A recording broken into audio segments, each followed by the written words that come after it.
পাৰ্চী আৰু সংস্কৃত বিদ্যা শিকি 13 বছৰমান নালন্দা বিশ্ববিদ্যালয়ত আছিলে। যেতিয়া যোৱাৰ সময় হৈছিল, তেখেতে পঢ়ি খুলি যেতিয়া যাবলৈ ওলাইছিল, সেই সময়ত হৰ্ষবৰ্ধন ৰজা আছিল আমাৰ দেশত।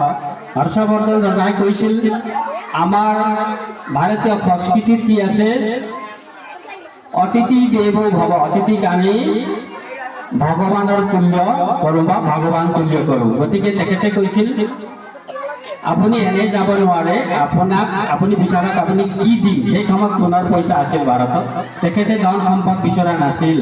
তেখেতে কৈছিল, মোৰ ভাৰতৰ যিবিলাক শাস্ত্ৰীয় গ্ৰন্থবিলাক আছে, যিমান পাৰে আপুনি দিয়ক, মই চাইনাত গৈ পেলাই ভাৰতীয় দৰ্শনক মই গৈ কি কৰিম, মই বিচলিত কৰিম। তাৰপিছত তেখেতে সেই সময়ত টাটা মোবাইল নাছিলে, তেতিয়া 2 দঁতাল হাতী আছিলে, হাতী আৰু ঘোঁৰা ভৰাই আৰু 2জন পণ্ডিত দি চাইনালৈ পঠাইছিলে। জ্ঞানৰ পিপাসু আছিলে, এতিয়া জ্ঞান অৰ্জন কৰিবৰ কাৰণে চাওকচোন, তেওঁ টকা পইচা বিচৰা নাছিলে, কিতাপ বিচাৰিছিলে।